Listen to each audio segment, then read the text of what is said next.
Oh, hey there, and welcome. Did you make that out? To the Ope-Eh Three-Way Pro Wrestling Podcast, brought to you today by Liney's White Mocha Stout. We'll see how this goes. Hopefully it's not shit. Here's how you're doing. I'm doing all right, man. It's been a week so far, coming off a Thanksgiving holiday and just having no energy to exist. But Yeah. but we're here and we're doing all right. How are you doing? Not too bad. It's been a long day. I could have used one of these. I had two court appearances for work today, like back to back. So it was Oh, heavy, that's rough. but yeah, it was heavy. But you know what? We're getting good work done. Getting some semi okay beer down. Um, all in all, can't complain. So There you go, man. hell yeah, living the best Yeah, I always. mean, we got a fun weekend ahead of us. Deadline's Saturday. We also are going to be at an indie show on Saturday. Yeah, we Uh, are. the 20th annual Blizzard Brawl, brought to you by Great Lakes Championship Wrestling. Shout out to Uh huh. those guys. Yes, sir. Um, and then we're going to be talking about Survivor Series today. That's going to be the crux of the episode. Of course, we got our normal on this day. But on this day, if you would like to follow us on our social medias, get up to date posts and see the new episodes, remember to follow us at OPE_A3_way, X, TikTok, Facebook, Instagram, and see the new episodes every week on YouTube. And whenever the great Canadian Donnie has time to put them on his Spotify. Hi, Donnie. This one's for Hello, you. Don. Hello, Marta. Yes, both of yous. But on this day, I see clearly that we're still on Riverside because next week we need a little more time for StreamYard because we have a guest, the great GSM Graham Matthews will be joining us. But on this day in 1991, this Tuesday in Texas, the pay-per-view that just was randomly a Tuesday in Texas. Uh, you got me, brother. Hulk Hogan would win back the WWF Championship from The Undertaker after Taker beat him like 2 days before. Mm-hmm. Marred in controversy, the title would then be vacated and would be up for grabs in the 92 Rumble, one of the greatest Rumbles of all time. Of course, won at number 3 by Ric Flair. So, Oh yeah. Tear in with a my eye. tear in his eye. Mm-hmm. But I'm so excited. I only had two things to talk about today. And this second one, I'm so fucking excited to talk about, man. There we go. 2006 ECW, December 2, Dismember. Oh man, I can tell. I can tell. Oh my God. This show originally only had 2 matches announced ahead of time. There's a T-shirt with those 2 matches on there because WWE likes to have T-shirts with match cards. I want that fucking shirt so bad. Mm-hmm. I want And I I want to see them run that concept back someday. I want to see them it is just like widely considered the worst WWE pay-per-view ever. yeah. 90,000 buys, a record low. In the I main mean, event, Bobby Lashley would win the ECW title in an Extreme Elimination Chamber match. Uh, he won last eliminating the champion, the Big Show. In the chamber, it was Bobby. It was the Big Show. It was CM Punk, Rob Van Dam, Test, and originally Sabu, but then Sabu was attacked backstage and replaced with fucking Hardcore Holly. of Um, course. How do you like me now? Paul Heyman Sandbagging and the Big Show both tried to sway Vince's opinion. They wanted CM Punk to win and go over and become champion would make sense to because me. he was the most over person on ECW at the time. And he Mm-hmm. was the up and coming rookie. But again, Vince never liked Punk. So instead, Punk got eliminated first by the only other fan favorite. I understand Bobby was a face, but he was not a fan favorite. RVD, who was then eliminated second. Ugh. And on the jet ride home, Paul and Vince got into it. Paul got fired, and he would not come back to WWE until 2012. Was that around the same time when Paul had cut that promo? It was just kind of like a backstage segment, and he had like tears streaming down his face because I think he kind of saw the writing was on the wall. I'm Well, they trying to didn't remember they which. didn't do him any favors. I understand RVD. They gave him ECW, but then Vince booked the whole show, and there were Yeah. DQs, main events were Big Show and Batista and The Undertaker, and like Vince it McMahon didn't with a make any sense. do-rag as champion. Like, you remember Okay, that? let's not disparage Durag I Vince. That was I mean, fucking I could hysterical. I could disparage him as ECW champion. I feel like that Yes, much is at least disparage him all fair. you want, Yeah, Durag but Vince is Durag Vince, hysterical. oh, it's great. Yeah, that's such a But parody, but yeah. I'm done talking about a piece of shit named Vince. I want to talk about, honestly, I think the worst pay-per-view this year for WWE. Yeah. Speaking of bad pay-per-views. Survivor Series came from San Diego, Petco Park. I think it said like 60,000 attendance. I didn't really care about attendance. It And them and their does numbers. WWE have a War Games problem? I think it does. Okay, define a problem. So Survivor Series for a long time had the Survivor Series problem, Mm-hmm. where they had to stop everything and do brand warfare. And now they Mm-hmm. have to stop everything and do War Games. And the War Games matches have been like NXT War Games was fucking great. Sure. Main I roster War Games, we've had like one good one. Yeah, and I mean, we had a lot of good stuff during that 1 year too. So that's kind of one of those things where I consider maybe that was just a lightning in a bottle kind of an era, right?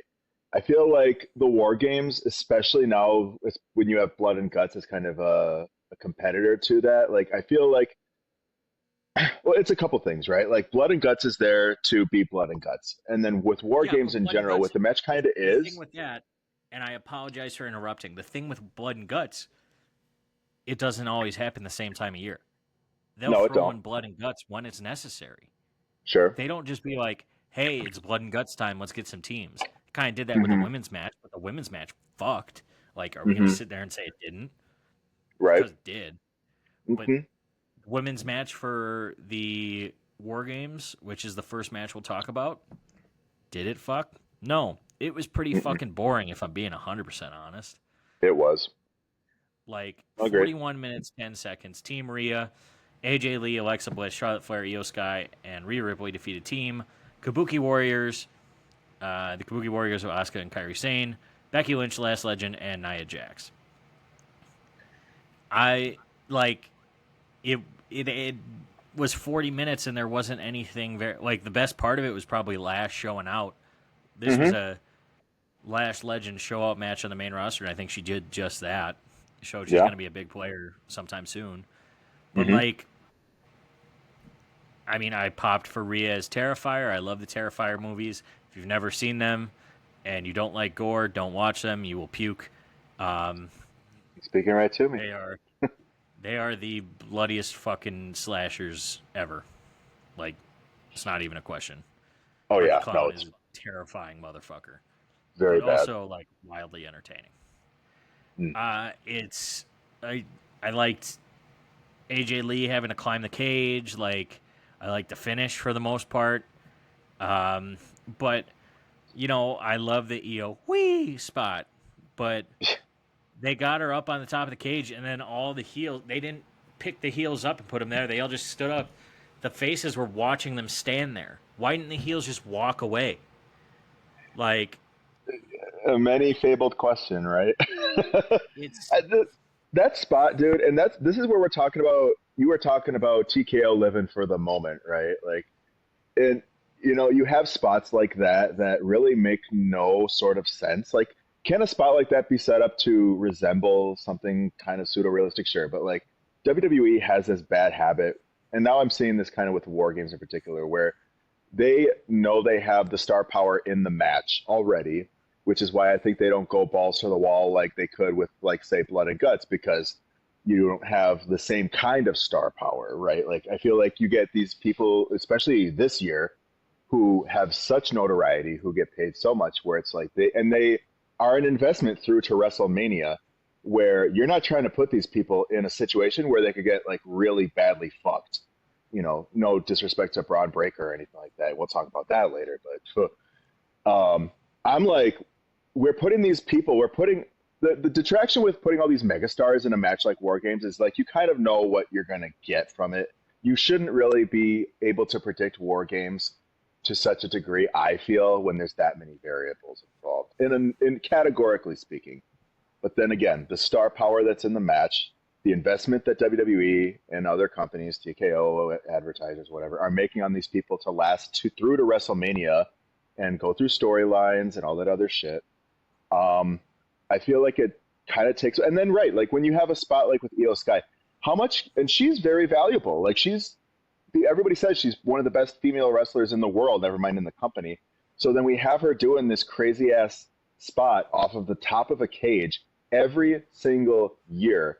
And I don't know. I feel like that's a roll of the dice, man. I get how it pops the folks. And again, like TKO in the moment, right? But I don't know, man. I think that's part of the War Games problem. If we were to define one, if we were to really categorize one, there's just too much power, star power in it.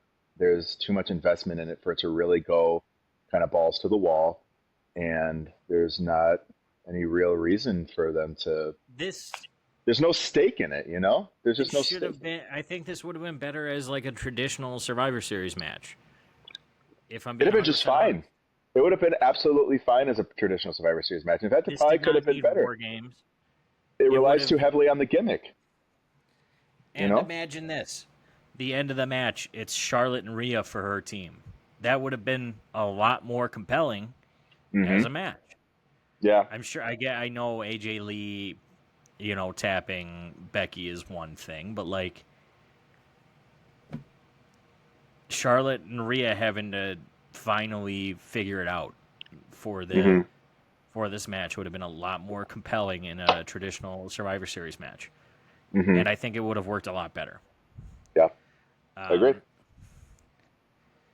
In the next match, what I think is probably the match of the night, Dominic Mysterio with Raquel Rodriguez and Roxanne Perez defeats John Cena by pinfall thanks to a returning Liv Morgan. We're just going to leave Finn and JD out entirely? Well, they ran down to help too, Pierce. Come on now. They did not really help. Hey, you want moments? They helped a rating, if you want to look at it that way. I think this was like one of the most sports entertaining matches of the year. This is very much like 2008 big match John Cena having to try and retain his title because he's getting interfered on. Dom is one of the most fun people in wrestling right now. He was number one on ESPN's 30 Under 30. I think that's a very deserving spot for him. Oh, yeah, absolutely. The finish was great. Liv came out, slapped Dom, gave John a hug. There's the picture of John Cena, which is fucking hysterical, where he's like... I mean, John is all of us. Camera was on Liv, and the exact same way John turned on Cody, Liv turned on John. Yeah, very poetic. And now that we've seen on Raw that Judgment Day is going to be taken like extremely seriously again, and it seems like we're going to get Liv versus the Women's World Champion, who we'll talk about in a moment, and we get Raquel and Roxanne going back after the tag titles. This was John's final PLE match. He ended his PLE career, I think, 100 wins to 77 losses or something like that. Wow. And this is only his third loss ever at Survivor Series, and I think it's the only one where he was like definitively pinned, because one was a Survivor Series tag match, which he got pinned for, but like also he wasn't the final pin. Right. And the other was a triple threat match where the Shield debuted and he wasn't pinned. I don't think he was pinned in that. I think Ryback was. Yeah. And yeah, I mean, Dom, let's be glad that John's final match isn't a title match, so it's a foregone conclusion. I think this was match of the night, bar none. And I think because of this, it kind of ruined the next match. It kind of brought the air out of the stadium. I think if they started with this match and then went to War Games, then kept the women's title where it was, it may have worked out a little better, because the women's War Games match was not that exciting. And Yeah. I mean, it was a great match. Yeah, and I didn't think it was going to go far as it did. Dom fooled us. I thought that shit was a shoot for a sec because Dom is a tall dude, and it makes me nervous sometimes when he tries to hit Ranas the way he does. But when he came down on the outside, and I thought John might have accidentally like spiked him on his shoulder, or Dom just didn't do the rotation the right way because his height's working against him there. I thought that match was done. Everybody thought that match was done. And then all of a sudden, Dom just being, and we should have known this, right? Like being the Dom that he's been over the last several weeks, right? Just But really cranking up the same thing dirt. happened to Penta last week. Yeah, there's been a slew Like, of like additional injuries that have been kind of materializing, and it makes you think there's another bug going around, you know? And Dom, I mean, like Dom's not like nothing against him because he's great, but like he's not like the biggest dude where like he's like able to cushion a kind of fall on a whatever's there for him. And he you worked know me, who Dom brother. is built like? He worked me into a shoot. Yeah, What? it looked like he was legit hurt. But you know who he's built like? Hmm. Nate Diaz. I could see that. I see. I Like, see. they got a I'm picking similar up what build. you're putting down. Mm-hmm. I don't want to like be You're disparaging, but you remember when slender. Conor McGregor's like, he's like, you got that skinny fat body. Like that's kind of that build. And I'm a big Yeah. boy, so I can't really say much on that. But like Well, that's kind of the build that he's got, and it works for him. I mean, he makes it work for him. Like, I don't think that people really call it much to attention. Like, Dominic Mysterio is just him. I think that's it. And Yeah, it says a lot about him, again, being under 30, that John, I mean, it says more than I think even the guy who wins the tournament. And I have my own opinion on the tournament as a whole, as a microcosm of the retirement tour as a whole, but we'll get to that in a future episode. It says a lot about Dom that he's gotten so much late feature with John Cena and such significant feature he with got John 3 of Cena. his last 4 matches. That's a He got huge fucking deal. he got his last PLE match with him where he beat him in his hometown, in Dom's hometown, for the Intercontinental Championship. That's that's enormous. That is a humongous endorsement, in my opinion. He They got don't. Cena's last 2 Raw matches. Like Mm-hmm. he got his Yep. last singles match, and then he got his last match in general. Like it is a They could huge have. endorsement from the company for Dom. They honest to God could have just. Fuck the tournament. They could have honestly just closed the curtain on it right now, and it probably would still be fine. I'd be satisfied with that as an end to Cena's career personally. Like, and especially again with the way the tournament is. Like, I have my own opinion on it. I'll get to that. I'll talk your ear off with that one maybe in like 2 weeks. But yeah, but it's just I think they could have definitely made Dom like the bookend on this story for John, and it would have been perfectly fine. Okay. In the technically the co-main event, Stephanie Vaquer defeats Nikki Bella by pinfall in the easiest match to call on this card. Women's World Championship remains with Stephanie, 12 and a half minutes. I think this was a very good match still. The crowd was tired, understandably so. Um, but I think this was probably Nikki's best match back, which is not saying much for Nikki, unfortunately. Um, Again, like I said last week, no disrespect to her. Like, she is a legend, but like not to the point that WWE says she's a legend. She's a And legend like Michelle McCool's a legend, really. Maybe a little higher, I but I would still take a Michelle McCool match over a Nikki Bella match. So I mean, yes. They're in the same tier, um, just on slightly different ends. I think Stephanie played her part very well. Nikki played her part perfectly. She's always been better as a heel than a face. Hmm. I think the only way that Nikki was going to win if there was going to be an appearance from Brie, and that's just not happening. Um, Yeah, well, like good match. I think it's a good first real defense for Stephanie, and her going into a live feud is great because that Yeah. it will add an air of unpredictability on who's going to win, and they fucking need that in their week to week stories right now. Oh yeah, absolutely. Yeah, and there was really no other way to do it but then to throw her with Liv, honestly. Um, you need to, especially with her coming back and with the Rumble coming up, like you need more intrigue with the women's world title. Like you don't want it to be a foregone with like, oh, Stephanie's absolutely going to carry the title till Mania.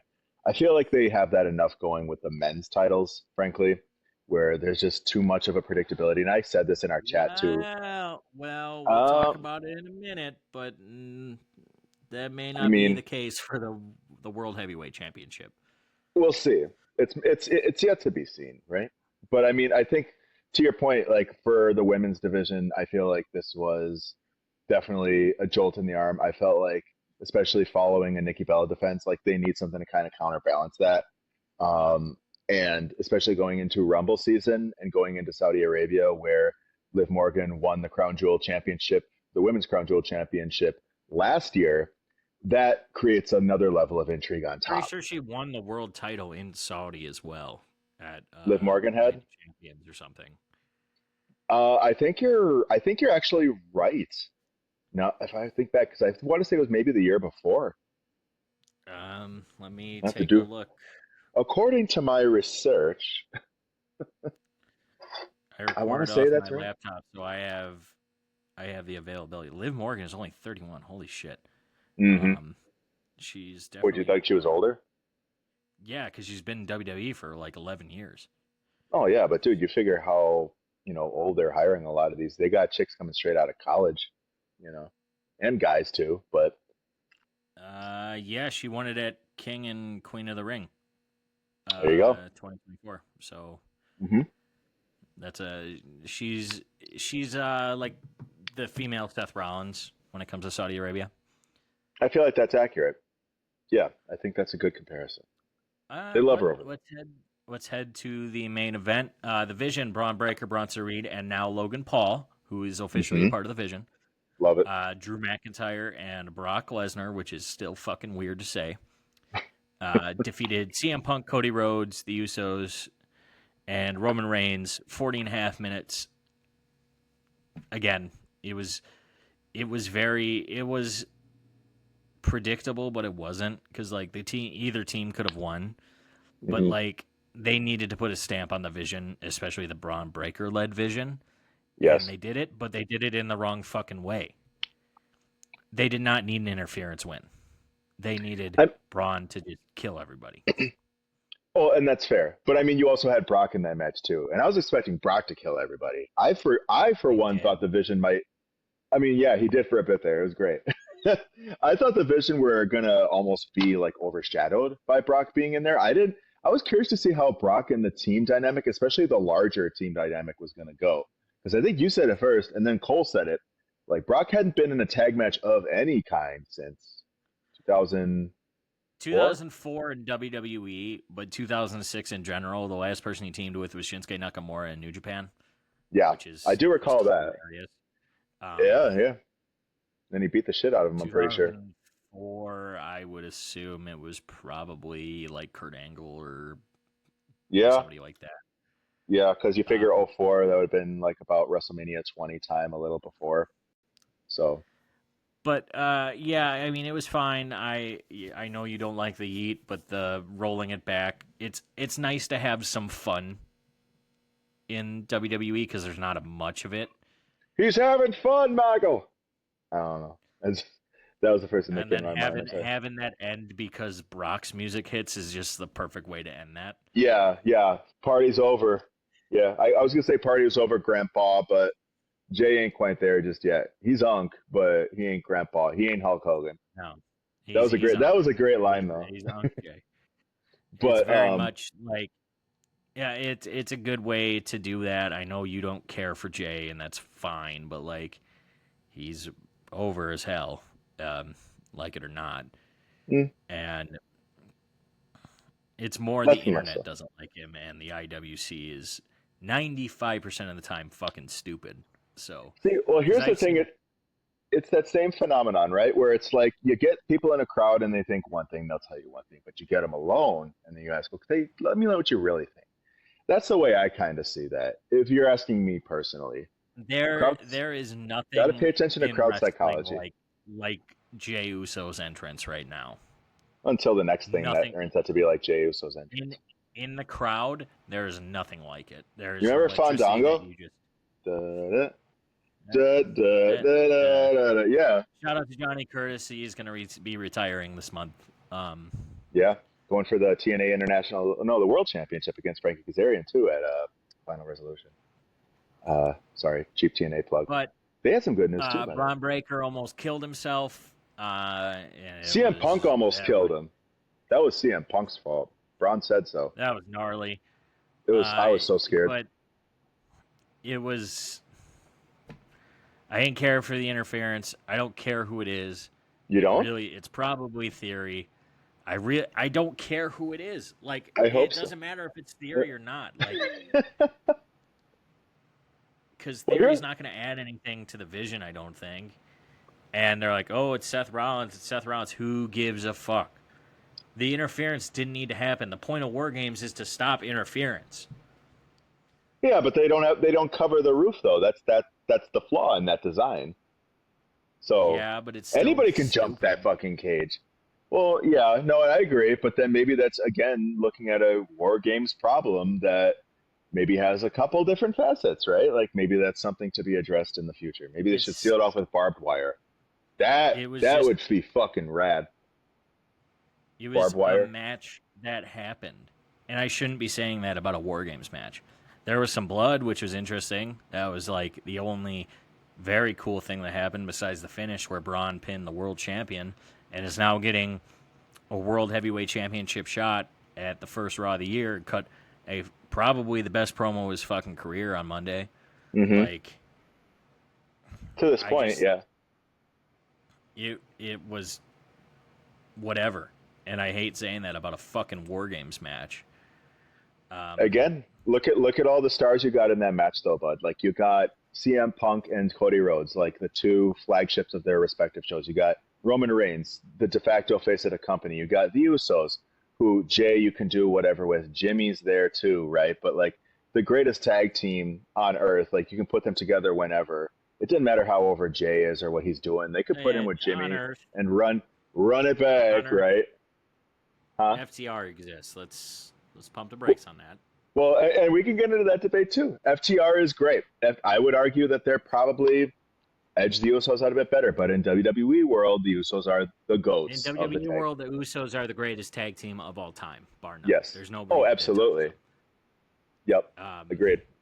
But I mean, again, it's just like, I don't know. Even with the star power, this felt just disappointing.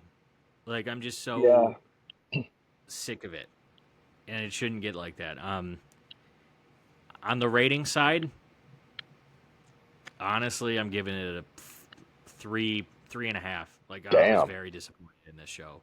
The two middle matches were the best part of it, and the War Games matches were very disappointing. Like in my opinion, it is the worst WWE PLE this year, bar none. I know we were talking a lot about. Well, I'm going to give it my rating first. I'm going to give it a 4, only for the fact that I do really enjoy what Dom and Liv did with John Cena.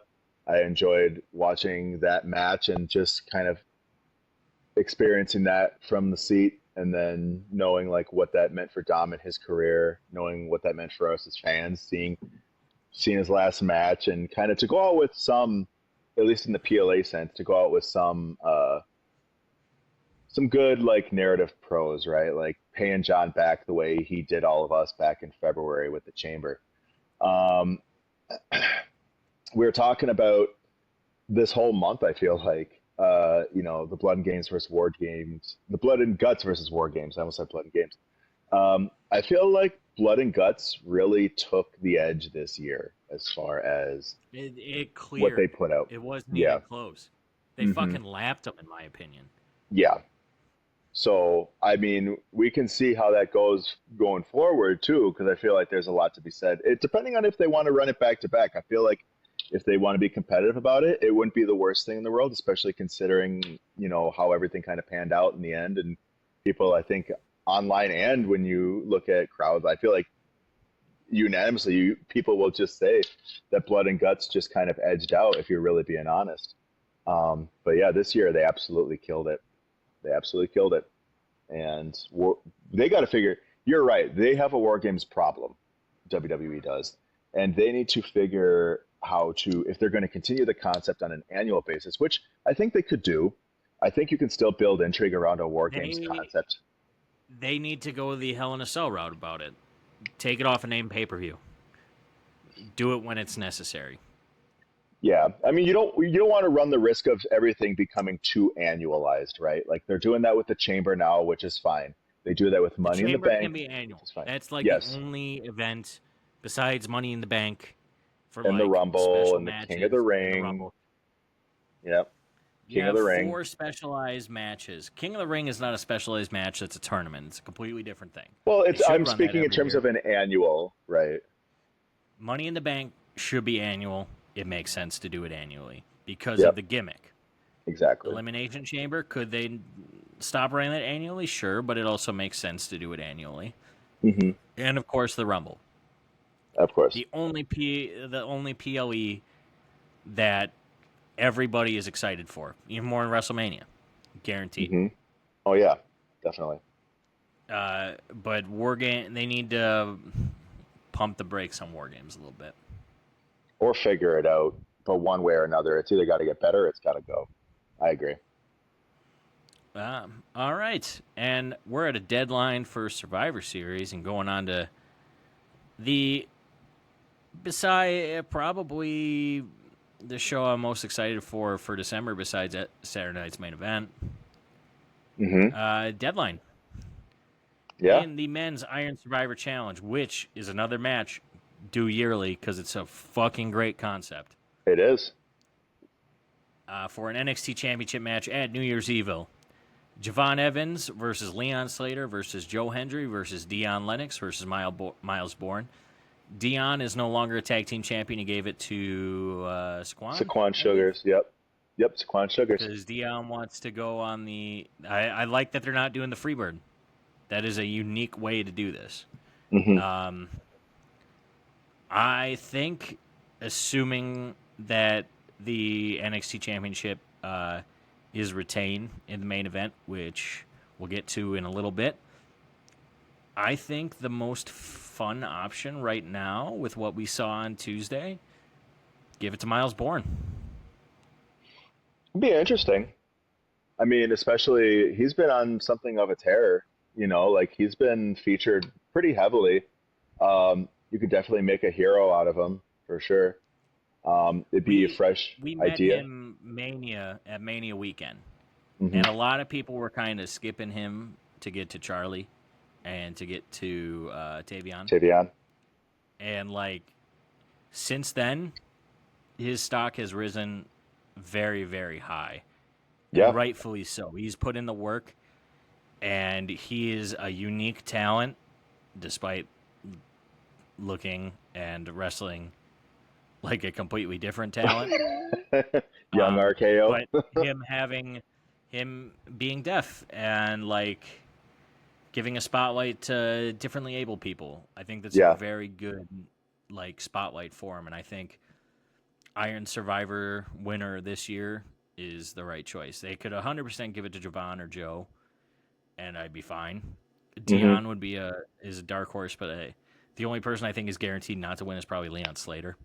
But I think you should give it to Miles Bourne. Yeah, I'd be very interested. I mean, it kind of runs against the typical like heel v face dynamic when you have a guy like Ricky versus a guy like Miles, if that's what you want to run with, right? I mean, me personally, I think Dion would be super interesting. Dion's very intense. He kind of reminds me of like when Ricky puts on the gas. He kind of reminds me of like a bigger version of Ricky, a little bit. I don't know. I gotta get that vibe from him, and I think he's gonna have a very bright future in the WWE in general. Like, there's just something about him when he hit that promo when they all had that backstage, and then he just is the one. He's very clearly, and I said this when I slapped a little reply on the Wrestle Talks thing when they talked about Saquon getting the tag titles. I mean, I really liked Dion and Osiris as a team. I liked just like two like young hosses just igniting the tag division in NXT. But it's very clear that Dion's the front man of Dark State. That's very clear to me. Yeah. Um, that being said, if not Dion, then definitely Joe. Joe, I'm sure it's on top of the fucking moon right now, being officially a WWE slash NXT hire, right? As announced today. So, Yep. congrats, Joe. Living out the dream. Um, but he's going to make the company a lot of money too. And if he hasn't already with his WrestleMania shirt, I mean, Joe is just, I'm trying not to say his whole name because I mean, I don't know that, I don't think it'd be fair for people to expect that he appear. You Go can ahead do with it. Go ahead with it. Give it. Yeah, yes. Put that on the t-shirt. Put that in the promo for the show. Give it. Oh, that was great. I'd be stoked if Joe won too. To be honest, I think Joe and Ricky would be a super fun match. Um, would you turn Ricky heel for it? I don't know. In my mind, maybe. give that time. Yeah, we don't have to Yeah, get too far into it. We were kind of going short today. sure. Um, in the women's Iron Survivor Challenge, Sol Ruka, Lola Vice, Kalani Jordan, Jordan Grace, Kendall Gray. I think the winner is clear in Sol Ruka, Yep. 120%. especially I because it seems like the turn for Zarya is going to happen very, yes. very quick. Yep. Absolutely. And probably because Sol will win the women's title. It's time. They don't really got much else left to do with JC. I mean, she can go. JC's should go to SmackDown. Yeah, The they could. They entire could. You were saying bring up all of Fatal Influence. I wouldn't be mad at it. Yeah, bring up Izzy. SmackDown heel. Bring up. I mean, hell, even Raw would be kind of much because you already have Judgment Day and their trio of gals. But I mean, hell, even Raw. I mean, now that I think about it, you could put JC in there. You could put, you know, If you they're could put. moving SmackDown to 3 fucking hours again, put them on SmackDown. Yeah, I would have probably put Sol and Zari on there when it's their time too. But I mean, it's clearly Sol's time in NXT, and we'll roll with that. It's going to be Sol and Zarya, probably by stand and deliver for the NXT Women's Championship. If we're talking farther predictions out, I'd say that's the match for them. Yeah, that makes sense. Hmm. Tatum Paxley versus Izzy Dame with Nico Vance and Sean Spears. They see something in Izzy, and rightfully so. Hmm. Um, it would be nice for Tatum to win, but I fully believe Izzy is going to win, and probably very decisively. Hmm. So if we're talking about people who should be going up to the main roster here, I feel like Tatum Paxley's in that conversation too. I feel like Well over. yes, she has been in NXT for quite some time, and it's going to be have to be like put up or shut up. It's going to be do or die here shortly And for her. she should be on Raw and get involved in the Lyra and Bailey thing, and then you turn Yeah. Bailey heel. Yeah, I think that's a And solid move. give I was actually Bailey about to new say that. fucking music for fuck's sake. I cannot believe how long they've run with this gimmick for Bailey, and I've got like little to no additional intrigue on it. It was fine when they The started gimmick up is the promos. fine. The gimmick is It's fine. it It's could her be better. music that's the worst. Yeah, that could be different. And hell, that could even change with her persona, with her demeanor, whatever you want to call that. But they could do much more with Bailey, honestly. Or maybe they're not. I don't know. There's rumors Yeah. surrounding Bailey too. You know what I mean? But you can't feed it all. But in any case, In a yes. match that I did not know is on this card, but I'm very excited to watch. Ethan Page is defending against Mr. Iguana. Um, Ego. Sorry, I had to say it. yeah, that's that's the prediction. That's it. I love Mr. Yeah. Iguana. Everybody does. But Oh, is it for the title? Did I hear that right? yep. Sweet. Love it. You want to hit it? Yeah. Oh, does it switch? It's like, gotcha. Yeah. And He'll be main roster bound soon too. in the assumed main event, they could easily put the Iron Survivor on a main event, but I assume this will be the main event. Ricky Saints is defending against Ope-Eh. Uh, Oba's not winning the title back. No. It's Ricky's time. Yep. Put Oba to main roster. Yup. Honestly, what I said when he lost the title, I still think they could do, and have him answer the U.S. Open Challenge and win the title. Mm. And I thought they could have. I love the Ilya reign. Mm-hmm. He's been a fucking awesome champion. Yes. Banger after banger after banger after banger after banger. Mm-hmm. But all that, will cause a few scratches and injuries on the body, and then you run into the ruler. Mm-hmm. You're gonna have to at some point, right? If they don't put him up right away, rumble bound for sure. I think so. I think I hate the fucking tournament. I think they should have just slapped Oba into and granted he probably would have lost the match, but they could have generated some intrigue for the They tournament could and have put some. not used the fucking Miz again. Oh, that That was was so so fucking the so worst. dumb. The fucking worst. We don't hate the Miz. Let's not forget that Miz is a legend in his own right, In and his own gets his right. flowers, deservedly so. Right. But should he have gotten a second round match because Sheamus got injured? Fuck no. Bring up somebody from Mm-mm. NXT. Bring in another outside hire. Yep. Something. No, they should have taken a chance and brought Oba in for at least a flash. Because, like, in my mind, because it's like you think about when John Cena's doing what he requested for Saturday Night's main event in 2 weeks, right? Like, it's going to be main roster versus NXT coming up. So then Because you've he asked got for it. exactly, but then by contrast, you have in this tournament John effectively facing either like opponents from yesteryear, guys that he mentioned in his shoot promo when he almost, when he faced off with Punk, Well, and then guys all who but have one of been them. established in the company for years, with the exception of But Javon Evans.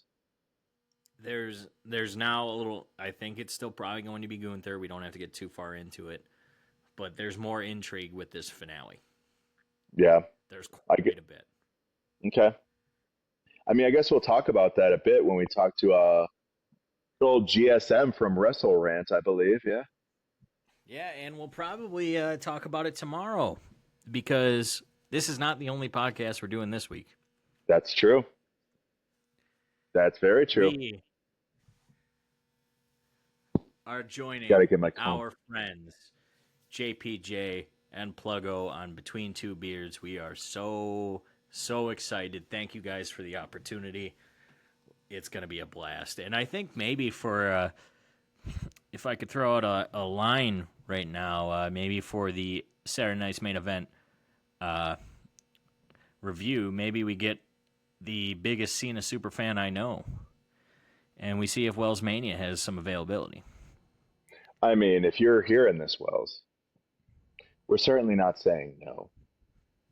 Let's put it that way.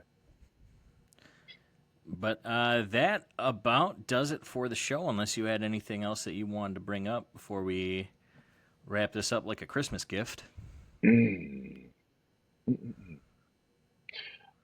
We'll continue to speculate on who the masked man is next week, provided he's still Yeah, masked. we didn't get anything No. on He that looks this like week. the Donnie gave me shit because he's like, "Oh, Brandon peeped Brandon peeped the cakes and noticed it would match Austin Theory." And I'm like, "Listen You here, knew it pal." from the cheeks. uh, the man's got a whole back to him, and I mean more on the upper half, but that's all I'll say on the air. So, Yeah, but any I hoodle. mean, we're probably going to keep these shorter episodes going. When we have guests on, we'll probably go a bit longer. So expect that in the next few weeks because we're still trying to figure out the two-man Ope three-way because, it's not the Ope three-way fully without the Don Man. No. It's very we're figuring it out, especially because we're splitting between two different platforms right now. So, that's all I got, Brandon. Should I wrap this up and send it to our friends? 'Tis the season. Well, this is your favorite podcast saying thanks as always for stopping in the Ope-Eh 3. Have a beer on us, and we will see you next time. Have a great night.